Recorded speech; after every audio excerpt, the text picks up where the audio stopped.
Does Medicare cover colonoscopies? The short answer is yes. The longer answer is it's going to take a little bit longer to explain that one. This is Bob Vineyard, your Medicare expert with the Georgia Medicare Minute. Okay, before we talk about colonoscopies, let's talk about colon cancer. Over 70% of colon cancers are first diagnosed in people over 65. For men, average age is about 68 for first diagnosis. For women, it's 72. So, now, how often can you have a colonoscopy and how much is going to cost you?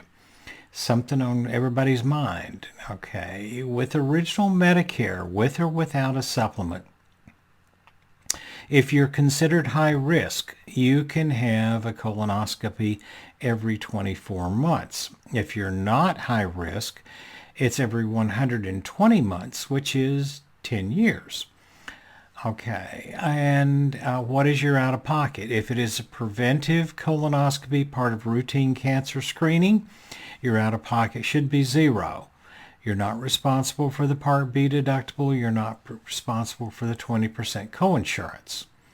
If it is a diagnostic colonoscopy, then circumstances change. You could be responsible for the Part B deductible. You could also be responsible for the 20% coinsurance, unless, of course, you have a Medicare supplement, Plan G, for example.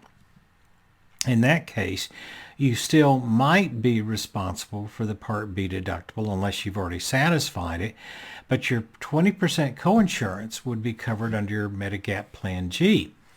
So, that's the deal there. Now, if you have instead of original Medicare, if you have a Medicare Advantage plan, well, things change. If it is a routine cancer screening, preventive colonoscopy, you should still have $0 out of pocket as long as the providers all are in network and they accept Medicare. Now, I said providers because in that type of procedure, you have the doctor, you have an anesthesiologist, and you have an imaging center. So you've got 3 different players in there, any one of which or all of which could be out of network. In that case, you could have some out of pocket even on a preventive routine cancer screening colonoscopy. If it's diagnostic, well, you throw another step in the process.